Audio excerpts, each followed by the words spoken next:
Olá, boa noite. Uma doença silenciosa. O panorama de hoje se une ao Agosto Laranja para conscientizar sobre a esclerose múltipla.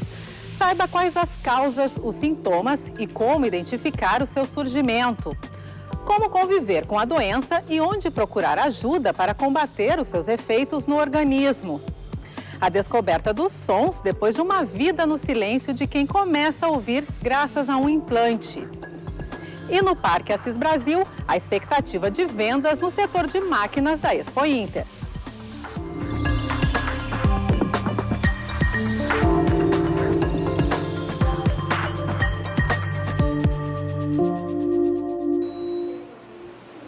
Para quem sofre de doenças crônicas, informação faz toda a diferença. Por isso foi criado o grupo Amigos Múltiplos da Esclerose. A AME, como é conhecida, é uma organização sem fins lucrativos que desde 2012 vem compartilhando informações sobre a esclerose. O interessante é que todo o conteúdo é feito por quem enfrenta a doença todos os dias. Bruna, Jaime e o pequeno Francisco. Pode até parecer uma família normal, mas de normal aqui só tem o amor entre eles. Casal de primeira viagem, eles não enfrentam apenas os desafios comuns de se criar um filho. Além disso, também tem a esclerose múltipla. Ela foi diagnosticada aos 14 anos, ele aos 29. Para a Bruna, o pior momento foi uma crise que tirou seus movimentos e a visão. Para mim foi como se o diagnóstico fosse ali, porque eu tive a perda da funcionalidade, eu tive que lidar com dependência, né? Depender dos outros para comer, para tomar banho, para fazer tudo é bastante complicado. Né? Mas então foi aí que eu comecei a aprender mais sobre viver com a doença e sobre o ritmo diferente que eu ia ter que ter, sobre as adaptações que eu ia ter que fazer na minha vida, né? Estimulada pela falta de informações, Bruna criou um blog para falar sobre sua relação com a doença. Por causa disso, foi convidada a ajudar na fundação dos Amigos Múltiplos da Esclerose. Hoje, a AME é uma plataforma com informações sobre diagnóstico, tratamento e o convívio com a doença. Por dia, são cerca de 200 mensagens de pessoas em busca de informação e de algum tipo de ajuda. Ser uma das principais escritoras do site fez com que ela conhecesse o futuro marido, também portador da doença. Mas a condição de Jaime é ainda mais delicada. Diferente da esposa, que corre o risco de ter crises, o avanço da doença no corpo dele é gradativo. O diagnóstico demorou cerca de 4 anos depois do primeiro sintoma. Hoje, o rapaz que começou com perda de equilíbrio precisa de cadeira de rodas para quase tudo. Mas agora, como está surgindo novos medicamentos, é uma esperança que surge, né? E também sempre tem o que dá para fazer com sintomas, né? Às vezes fadiga, a espasticidade. Então, os sintomas ajudam e tem que ir tocando a vida com a primária progressiva mesmo. Mas a esclerose não impediu que o casal concebesse o Francisco. Com apenas 8 meses, o menino é rodeado pelos cuidados do pai e da mãe. E desde cedo tem aprendido a lidar com as diferenças. Vamos bater palma com o papai. Bater palma. Bater palma.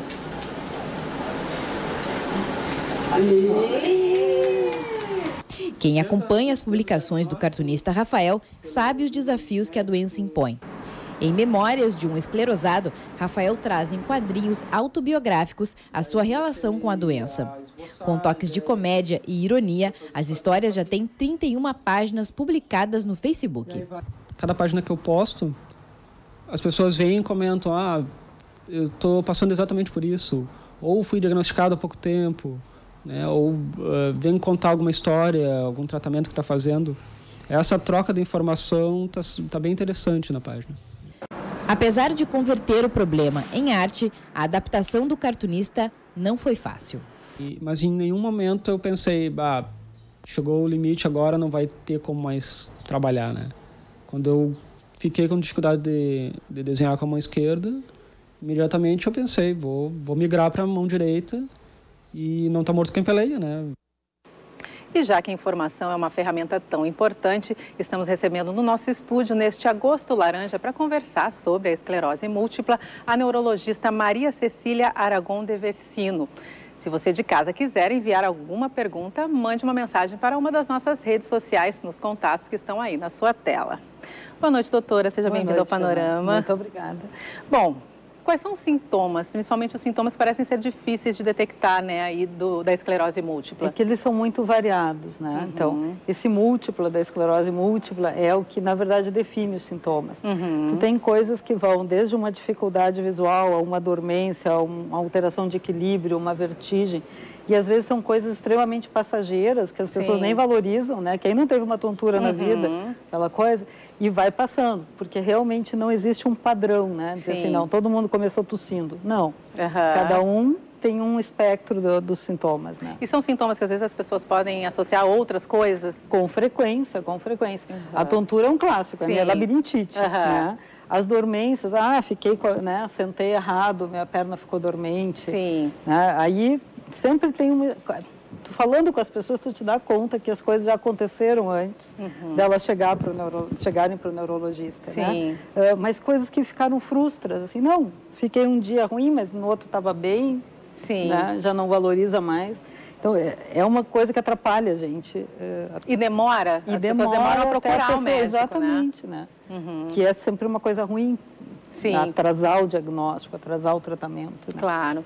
E como é feito o diagnóstico? Pela clínica, né? Então, a parte clínica, que é essa parte mais difícil, às vezes, de tu ter uma história compatível, né? Que o sintoma seja compatível com a doença, que a pessoa realmente tenha uma sequência, né, das coisas, por eliminação de outros diagnósticos. Então, com frequência, aquela labirintite a gente tem que eliminar, né? E também pela radiologia. A ressonância magnética de crânio, né, de encéfalo, hoje é o padrão principal do diagnóstico que se soma, né? Não é uma ressonância que faz o diagnóstico, não é um sintoma clínico, são os dois. Ok. Bom, a senhora continua aqui com a gente então, porque no próximo bloco nós vamos falar sobre os tratamentos aí de quem tem o diagnóstico de esclerose múltipla. A economia do setor primário gaúcho vive seus dias de festa na 40ª edição da Expo Inter. É de lá que vêm as principais notícias da nossa agricultura. Por isso, vamos direto conversar com o repórter Carlos Vogt, que acompanha a movimentação no Parque de Exposições Assis Brasil. Boa noite, Carlos. Boa noite, Fernanda. Nós estamos aqui diretamente da Expo Inter e agora para falar sobre o setor de máquinas. Eu vou conversar com o presidente do Simers, o Cláudio Bier, e eu já aproveito para pedir, presidente, como está a expectativa de vendas para o setor com essa crise econômica que assola o país? Olha, realmente o país passa por uma crise, mas o nosso setor, o setor de máquinas agrícolas, como todo o agro brasileiro, não sofreu tanto quanto os outros tipos de segmento, né? O agro foi bem, nós tivemos safras boas, ano passado tivemos um preço excelente das commodities, esse ano o preço não está tão bom quanto o ano passado, mas a safra foi muito boa e nós estamos cada vez imprimindo mais tecnologia nas nossas máquinas agrícolas e isso está nos trazendo uma venda muito boa, porque isso está trazendo um aumento de produção para as nossas lavouras. Então, o nosso agricultor está se dando conta que em comprando os novos equipamentos, ele está produzindo bem mais no mesmo pedaço de chão. Bom, o senhor falou agora de tecnologia. O que o senhor pode dizer do que tem de tecnologia de mais novo no mercado hoje para o setor? Bom, para você ter uma ideia, nós temos colheitadeiras aqui na feira que custam o preço de uma Ferrari. Então, você vê que já tem que ter muita tecnologia em cima, né? Eu estou comparando com a maior marca do mundo. E o que acontece hoje? Hoje, as nossas plantadeiras já estão plantando com muita rapidez e as nossas colheitadeiras também colhendo com muita rapidez. Então, sobra aquele espaço de tempo que antigamente levava muito tempo para plantar e muito tempo para colher. Então, com esse espaço, onde nós fazíamos uma safra, nós já estamos fazendo 2, e onde nós fazíamos 2 safras, nós estamos fazendo 3. Então, essa é a modernidade que a máquina agrícola está trazendo para a agricultura brasileira. Tem empresas mundiais que estão instaladas aqui no Rio Grande do Sul, porque aqui no Rio Grande do Sul, nós somos responsáveis por 65% das máquinas agrícolas que são fabricadas no Brasil, são fabricadas aqui. Então, as maiores empresas do mundo estão aqui no Rio Grande do Sul.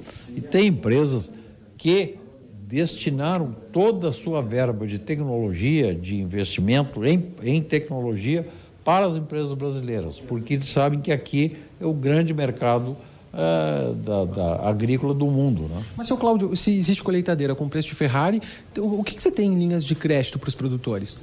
Olha, nós temos o Moderfrota. O Moderfrota tem nos atendido muito bem, e nós até estamos... há um boato aí que já para acabar o Moderfrota, e nós estamos já apelando aqui na abertura da Expo Inter. Nós tínhamos diversos ministros aqui no nosso discurso de abertura.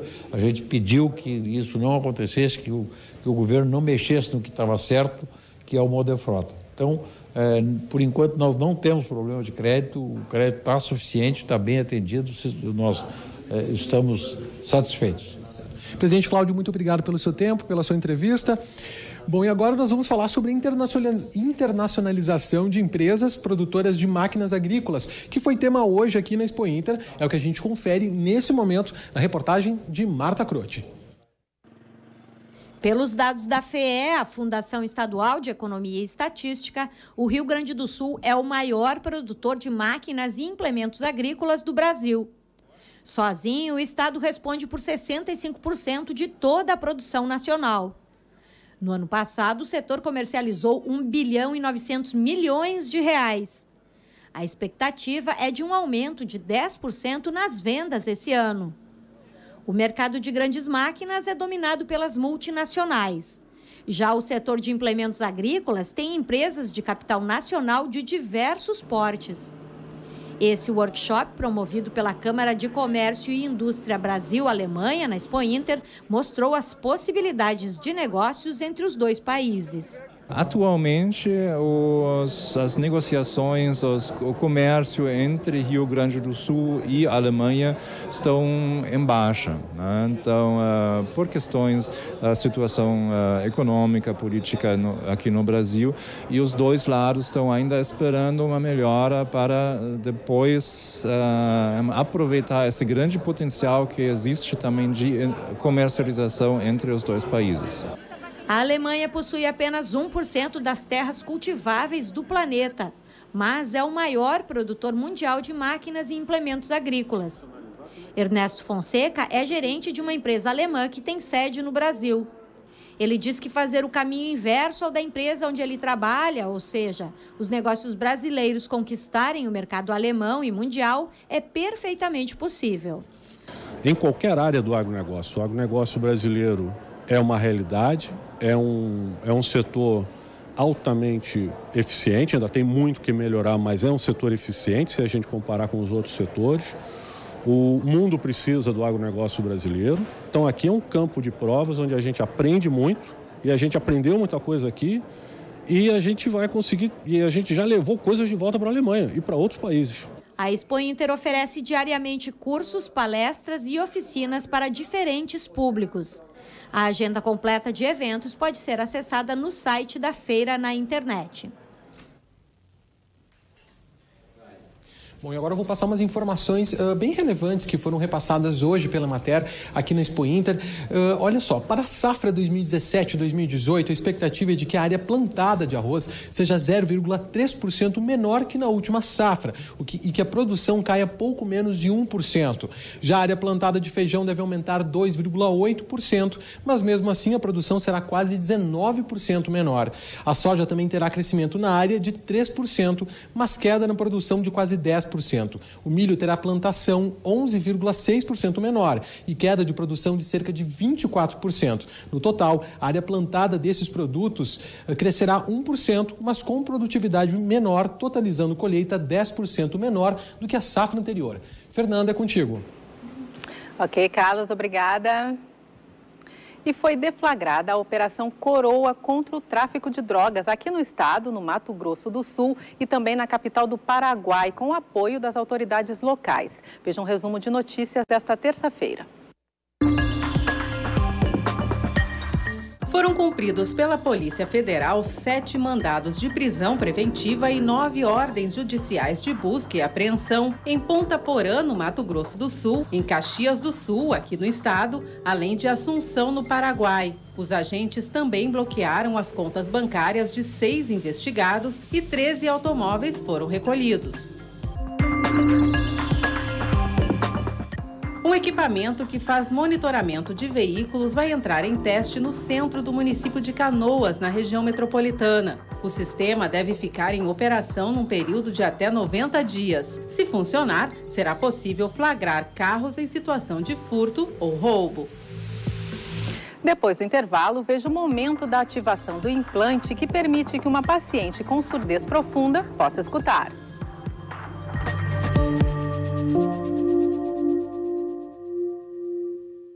Você que acompanha o Panorama se lembra da Patrícia Witt, a terapeuta ocupacional que nasceu com surdez profunda e dividiu com a gente a sua história de superação? Aqui ela contou que havia feito a cirurgia para colocar um implante que vai permitir que ela escute. A nossa reportagem foi acompanhar o momento de ativação do dispositivo. Uma revolução cheia de sons na vida de alguém que viveu tanto tempo no silêncio. Antes do tão esperado momento da ativação do implante auditivo, Patrícia recebeu as últimas explicações da fonoaudióloga sobre o funcionamento do dispositivo eletrônico. A Patrícia a vida inteira utilizou aparelhos auditivos convencionais, que possibilitavam a ela ouvir alguns sons, algumas vozes, mas de maneira muito limitada. A partir de agora, pela primeira vez, ela vai usar o implante coclear, uma tecnologia que vai possibilitar uma audição bem mais significativa. A fonoaudióloga Stephanie vai nos explicar como é que funciona esse implante. Então, a Patrícia já fez a cirurgia, está com o componente interno. E hoje a gente vai ativar o componente externo. O componente interno ele está lá dentro da cóclea e agora a gente mandou os estímulos e vamos ver como é que é esse funcionamento juntamente com o componente externo. Patrícia, qual é a tua expectativa com relação ao funcionamento desse aparelho que vai te dar aí a possibilidade de ouvir melhor? Olha, a princípio eu não estou com expectativa lá em cima, porque eu já venho preparando, já conversei com meus amigos, com a fono, a Stephanie, e no início eu vou ouvir algumas coisas, depois eu vou me adaptando e eu vou ouvir cada vez melhor. O implante é ativado por meio de um programa de computador que envia estímulos eletrônicos para a cóclea, região do ouvido responsável pela audição. Aos poucos, Patrícia começa a perceber as sensações sonoras depois de 32 anos de surdez profunda. Mas a transição não é fácil. Depois de amanhã já vai estar um pouquinho mais confortável e assim vai indo. Tá? Vamos lá. Tá bom. É um som desconfortável, que eu não conheço, o som muito diferente de um aparelho auditivo, que não tem como comparar. Mas com o tempo eu vou me adaptando aos poucos e eu espero que mais para frente eu consiga separar os sons e começar a entender. Segundo a fonoaudióloga, foi uma reação esperada. E o que acontece? Ela está ouvindo muitos sons novos, né? Que ela nunca tinha ouvido até então. É como se ela tivesse ido para outro país e as pessoas estivessem falando uma língua que ela não conhece. Ela caiu lá, ela está escutando, mas ela não entende o que está falando. A partir de agora é fonoterapia, ela vai fazer muito treinamento auditivo com a fonoaudióloga também. E aos pouquinhos nós vamos cada vez mais afinando e melhorando. A mãe de Patrícia acompanhou de perto esse momento tão importante, mesmo sabendo que o resultado inicial não seria o desejado. A expectativa da gente tem que ser uma expectativa baixa, porque a gente não sabe como as coisas vão se processar, nem quanto tempo. Nós vamos reiniciar como reiniciamos quando ela era bebê, que eu fiquei sabendo que era surda. Agora estamos num outro movimento de vida. Daqui para frente, vamos continuar lutando. Eu digo que hoje ela está... É o primeiro dia da segunda vida dela. Ela está renascendo hoje. Muito estimulada pela mãe desde pequena, hoje ela faz uma perfeita leitura labial e, com isso, aprendeu a falar, conquistando independência na comunicação. Além disso, também domina a língua brasileira de sinais, o que foi fundamental para que se graduasse em terapia ocupacional e fizesse a pós-graduação em marketing. Hoje, Patrícia faz palestras e é escritora, tendo lançado recentemente o livro Silêncio em Voo de Borboleta.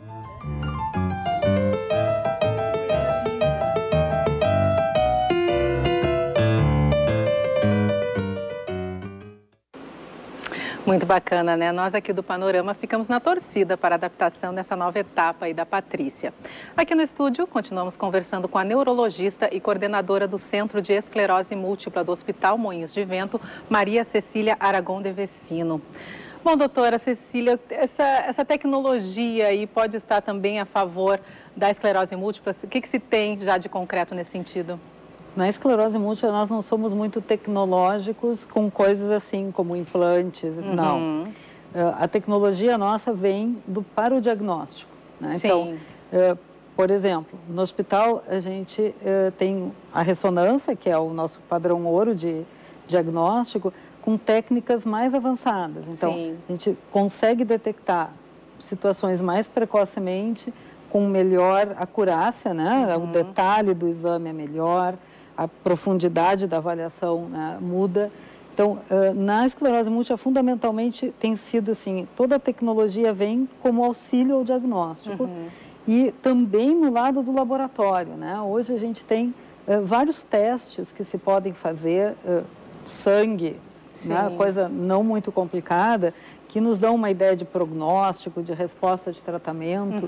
Então, não somos muito assim, mas somos bem tecnológicos nessa outra área. Sim, né? E depois, então, do diagnóstico de esclerose múltipla, o que se tem já em tratamento para a doença? Graças a Deus, temos bastante opção.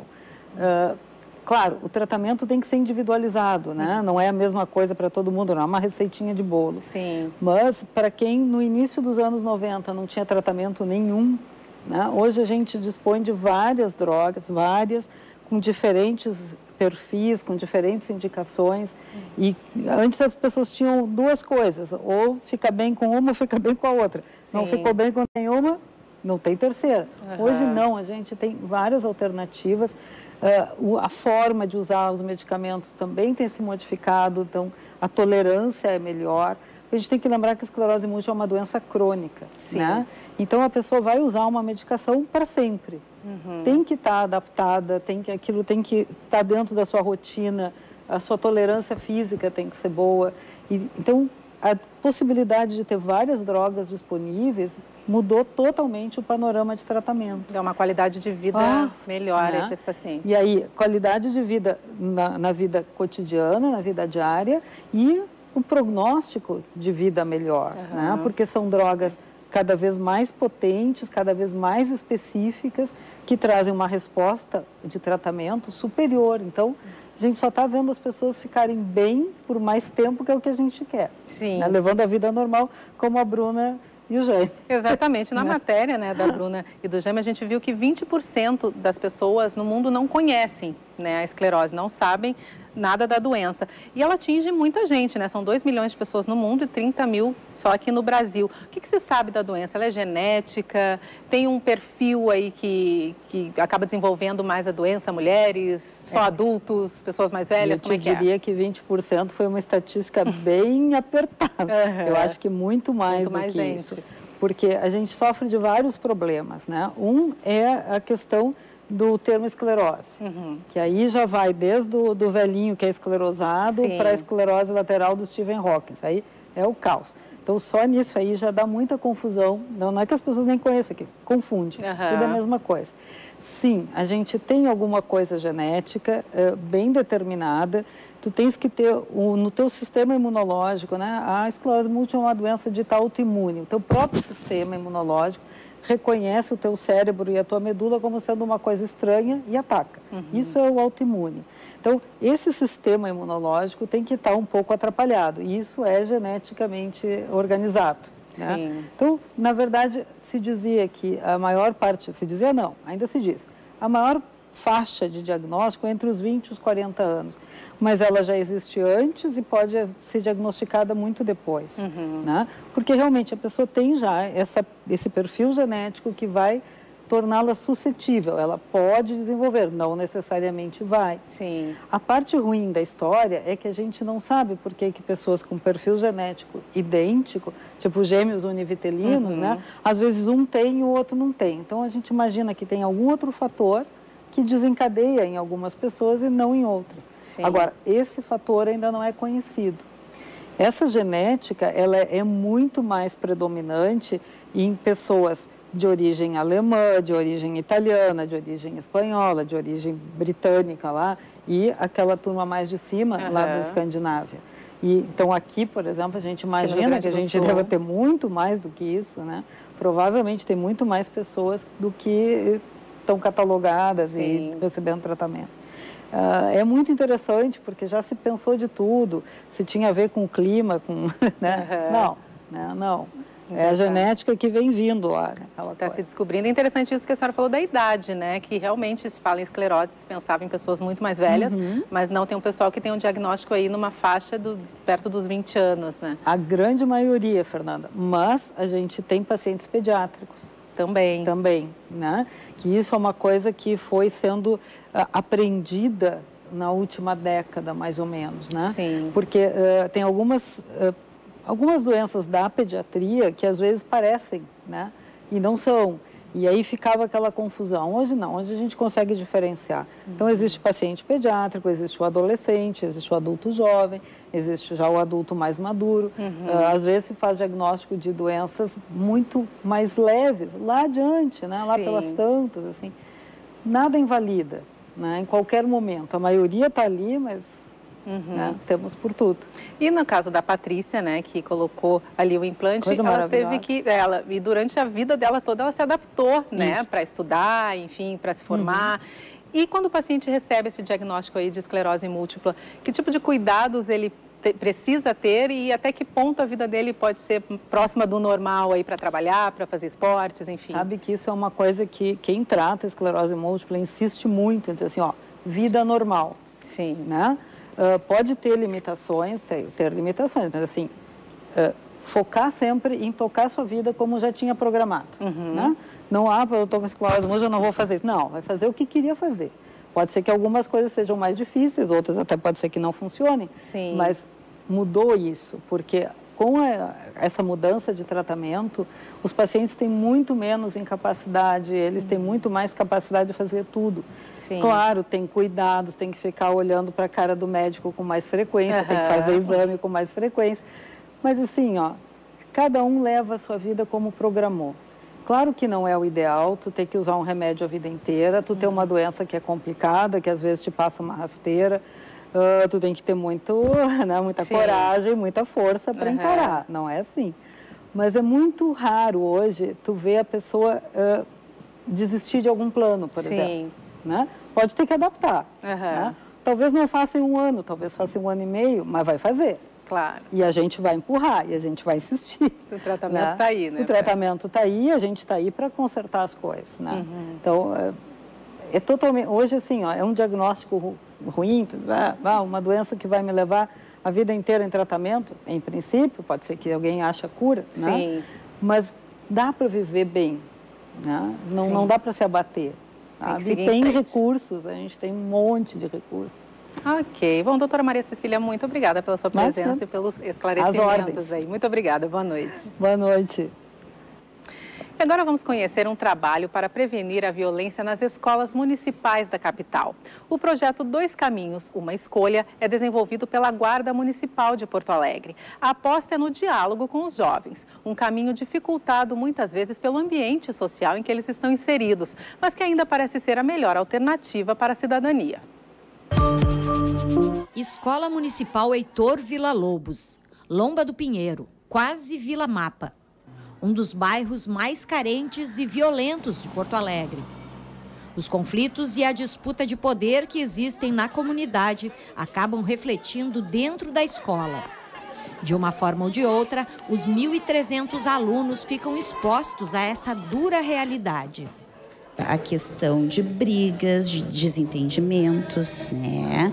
De desrespeito, muitas vezes, né? Entre os alunos e com os professores também, né? E isso reflete a vida, né? A vivência deles, né? A desestrutura, muitas vezes, há uma desestrutura familiar, né? E isso vem repercutir aqui dentro da escola. O projeto 2 Caminhos, Uma Escolha, desenvolvido pela Guarda Municipal, busca combater a violência com ações de prevenção. Desde 2008, ano de sua criação, o projeto já atendeu mais de 18 mil alunos em diferentes bairros da cidade. A arma utilizada para solucionar os conflitos é o diálogo. É a escuta. Se tu parar para escutar, às vezes aquele problema que ele vem a gerar, por ele ser escutado, ele não faz. E ele vê agora o agente de segurança como o agente que está ao lado dele, e não o agente simplesmente repressor que vai lá cobrar algo que ele está fazendo errado. Não, botando ao lado dele, passando as informações para que ele saiba fazer boas escolhas para a vida dele. Esse é o principal escopo, assim, que a orientação faz com que tenha conscientização, e com a conscientização os índices de violência tendem a reduzir. O projeto envolve 3 encontros com os alunos. Os temas abordados são o Estatuto da Criança e do Adolescente, danos ao patrimônio e suas consequências e drogadição. Os alunos dessa turma estão entre o 6º e o 9º ano do ensino fundamental. São adolescentes com idades entre 12 e 15 anos e que já percebem a necessidade do programa. Vai mudar muito a cabeça de alguém, tipo, como brincadeiras dentro da sala de aula pode mudar muito. Vai mudar bastante a cabeça das pessoas, né? E vai também ajudar para que tenha menos violência na escola, menos furto. E também, para mim, vai influenciar bastante.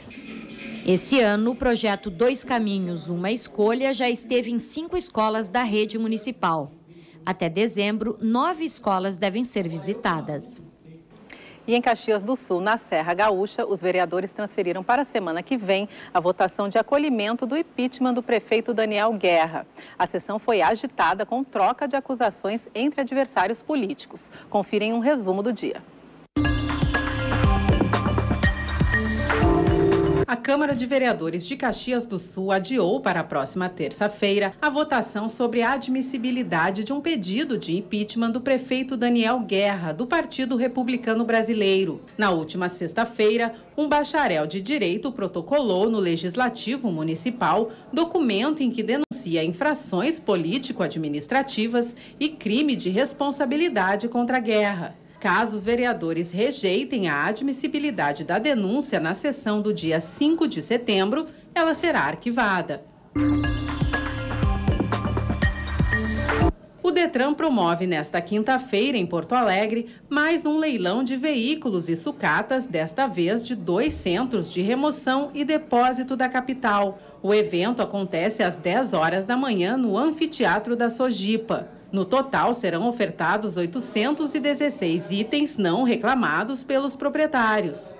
Os interessados podem arrematar 2 tipos de bens: sucatas para reciclagem e veículos com documentação aptos para voltar à circulação. Depois do intervalo, veja a previsão do tempo para esta quarta-feira e os efeitos de um inverno com altas temperaturas na agricultura. É daqui a pouco.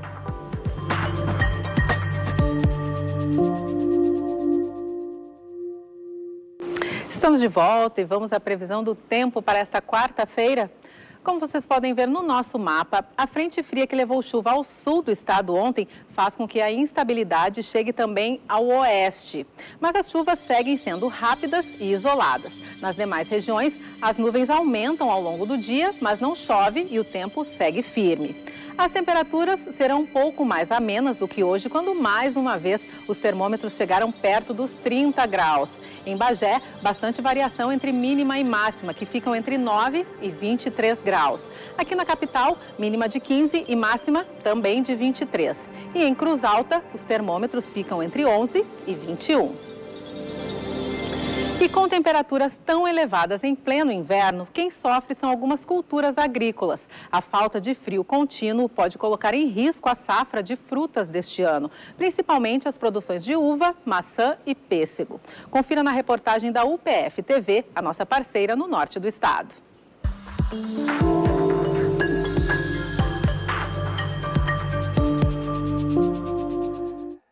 A 53 quilômetros de Passo Fundo, no município de Itapejara, vive seu Ari Agenta. Ele é um produtor rural que diversifica a produção.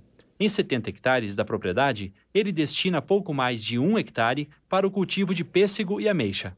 É uma produção vendida no varejo, durante os meses de dezembro a fevereiro.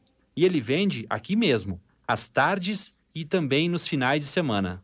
É compensador o agricultor ter pomar em casa, cuidar, produzir e depois vender? Olha, eu vou te falar uma coisa.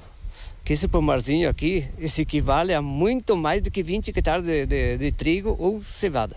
Ele cuida sozinho dos 660 pés de pêssegos e ameixas. O pomar tem cerca de 18 anos e exige um esforço extra de seu Ari, especialmente nos meses de agosto e setembro, época que a planta fica em dormência, para depois entrar na floração. Este inverno está tendo oscilações de frio e, além da pouca quantidade de dias com baixas temperaturas, outro problema é a qualidade desse frio. Existem dois fatores que determinam o crescimento de uma planta: a quantidade de água e temperatura. Pêssego, ameixa, maçã, pera, figo são espécies que perdem todas as folhas, entram em dormência e que precisam passar por um período de frio para retomar o crescimento, que a gente chama de quebra de dormência. No ano passado, as safras de frutas do Rio Grande do Sul foram consideradas as melhores da história. Isso só foi possível graças ao inverno regular, situação que será bem diferente este ano. E hoje, na Expo Inter, foi dia de fortalecer a mensagem de que brincar e estudar devem ser os únicos compromissos de uma criança. A ação social de mobilização para o combate e erradicação do trabalho infantil reuniu no Parque de Exposições Assis Brasil, em Esteio, atrações que a gurizada adora, como música, dança e teatro. E eles não apenas ficaram na plateia, mas também protagonizaram os shows. Teve a apresentação da Orquestra Jovem do Rio Grande do Sul com os aprendizes da Fundação O Pão dos Pobres, grupo de teatro do Centro Social Marista, coral e dança com a ONG Sol Maior e flautas da pequena Casa da Criança. O dia dedicado à brincadeira foi para chamar a atenção para um assunto sério. Os dados mais recentes do censo do IBGE apontam que em 2010 o Rio Grande do Sul tinha quase 93 mil casos de trabalho infantil na faixa etária de 10 a 15 anos. E é para mudar essa realidade que a Comissão Estadual do Programa de Erradicação do Trabalho Infantil vem trabalhando. A gente não quer que criança seja usada para trabalho, mas sim para estudo, para lazer, para que ela cresça mais saudável e que ela possa aproveitar essa fase da vida dela. E voltamos direto ao vivo à Expo Inter e agora com um tema bem saboroso, queijo. Carlos?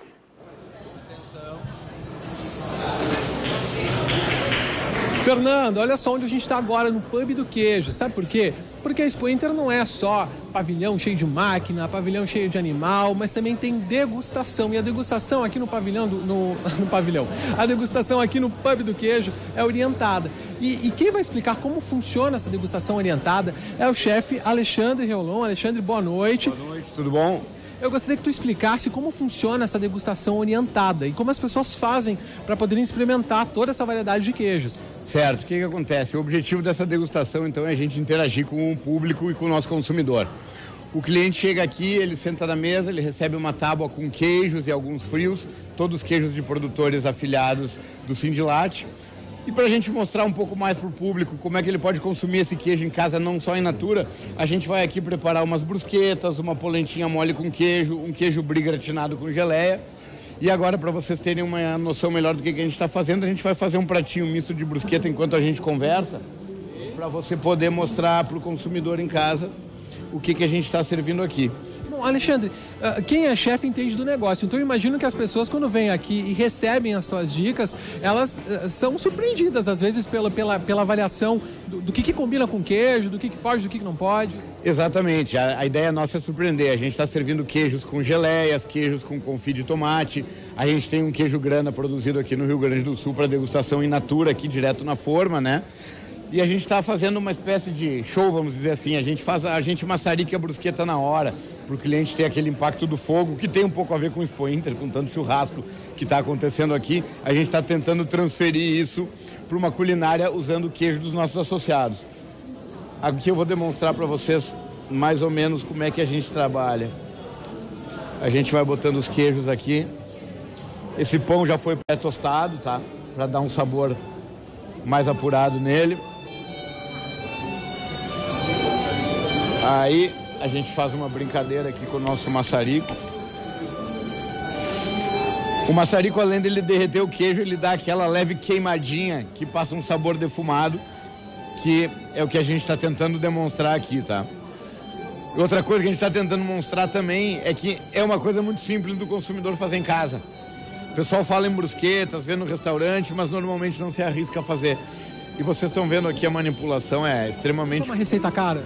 Não, é uma receita barata. Aquele pão dormido que ficou na geladeira, ele é melhor que o pão fresco, porque a gente dá uma tostada nele, ele fica crocante. A gente passa um azeite de oliva extra virgem e coloca algumas verduras para finalizar a decoração. Aqui vocês vão ver, terminamos a primeira parte. Alexandre, relembra aí pro pessoal, quais são os queijos que tu tá usando? Aqui nós estamos usando o queijo provolone, o queijo mussarela, o queijo gorgonzola e o queijo grana. O queijo grana está misturado com creme de leite para dar uma textura mais cremosa e ele adquirir essa cara de pasta. Aqui a gente tem um tomatinho cereja que a gente assou no forno, com óleo de oliva. Esse aqui é o champignon convencional, aquele em conserva que a gente compra no mercado. Uma caponatinha de berinjelas que a gente faz aqui. Um pouquinho de azeitona para dar uma salgadinha.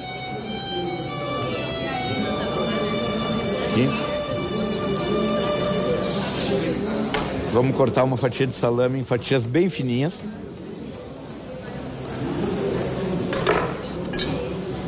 Vamos recolher ela aqui, vamos botar aqui em cima. Vamos usar um brotinho para decorar,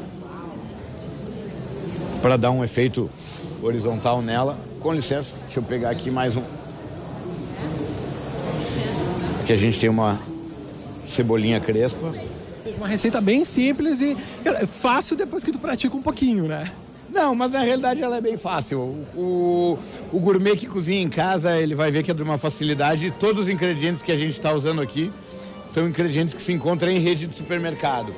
Então nada que o cliente tenha que procurar em locais especiais, em empórios, nada assim. Todos os nossos queijos estão à venda no mercado, os queijos que a gente está usando aqui. O prato terminado é mais ou menos esse aqui.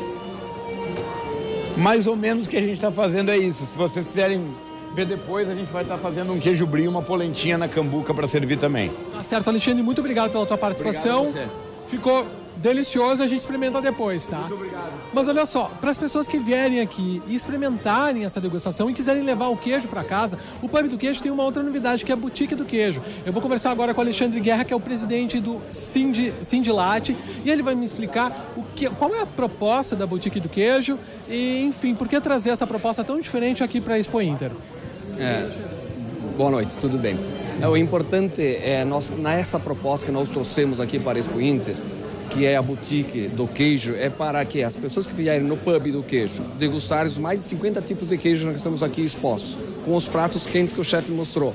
Poderão também degustar, achar interessante ter à venda esse queijo que aqui acabaram degustando. Então ele faz a degustação e faz a comercialização. E qual é o objetivo nosso com o Pub do Queijo aqui? É poder mostrar os diversos tipos de queijo que as nossas indústrias produzem, a qualidade que esses queijos têm, que não perdem nada pela Europa, pelo contrário, eles vão de igual para igual desses melhores queijos, e fazer com que o nosso consumidor possa provar esses outros tipos, fomentando o consumo dos tipos além do queijo mussarela e o queijo prato, que são os dois queijos mais consumidos. Aí nós temos os queijos das massas duras, os queijos semi-moles e as massas moles. Tu vai pegar um queijo de massa dura, que é um vacchino romano, é um grana padano, é um parmesão, é um montagnês. Os outros queijos de massa semimole, então, quem é? É um gruyère, um sansuê, um cobocon, um port salut, um camembert, os queijos com mofo também. Além dos queijos frescais, que é os minas frescais e os ricotta. Quer dizer, uma diversidade muito grande de queijos a serem degustadas. É uma oportunidade que o visitante vai ter em apreciar esses queijos, toda a linha que as nossas indústrias gaúchas produzem. Quer dizer, com acesso, com ingresso a R$40, tu tem direito a todos esses tipos de pratos, queijos e os pratos quentes, e a bebida, ela é à parte. Quer dizer, é uma proposta diferente aqui na Expo Inter. Bom, Alexandre, então vamos reforçar o serviço. Quanto custa e quais são os horários de funcionamento do pub? Joia. O custo por ticket é R$40. Ele tem direito a degustar de forma à vontade. Vai fazer a sua refeição de forma à vontade, quanto queijo quiser consumir e todos os tipos de pratos quentes que o chefe aqui faz. Tudo à vontade dentro do ticket. A bebida, que seria o chopp, a cerveja, ou o vinho, ou o refrigerante, é à parte. E abre das 11h30 da manhã até as 24 horas, todos os dias aqui. Então, quer dizer, é à vontade, uma proposta diferente do churrasco. dizer, quem vem aí cedo agora tem uma proposta de fazer uma degustação com chopp, com belo vinho, com essa linha nobre de queijo que as nossas indústrias gaúchas aqui produzem. Então, certo, Alexandre Guerra, presidente do Sindilate, muito obrigado pela tua participação no nosso programa. Gente, eu vou dar uma última informação aqui. Nesse momento, na Casa da Assembleia Legislativa, ocorre o pré-lançamento do Festival Califórnia da Canção Nativa. O festival é considerado o principal festival gaúcho de música nativa e desde 2004 ganhou status de patrimônio cultural do estado. O festival foi criado em 1971 pelo poeta e compositor Comar Duarte. Califórnia, que contém o nome, né? Califórnia está no nome do festival. Califórnia é uma expressão uma expressão grega que significa conjunto de coisas belas ou competições entre vários concorrentes em busca de grandes prêmios. Então é isso aí. Hoje é feito o pré-lançamento desse grande festival que homenageia aí a música nativista. Fernanda, é contigo. Ok, Carlos, obrigada. Até amanhã. E você fica agora com o Debate TVE, que vai falar sobre a discussão do aumento do IPTU na capital, que já está na Câmara de Vereadores. O Panorama volta amanhã, às 7h15. Uma ótima noite para você e até lá.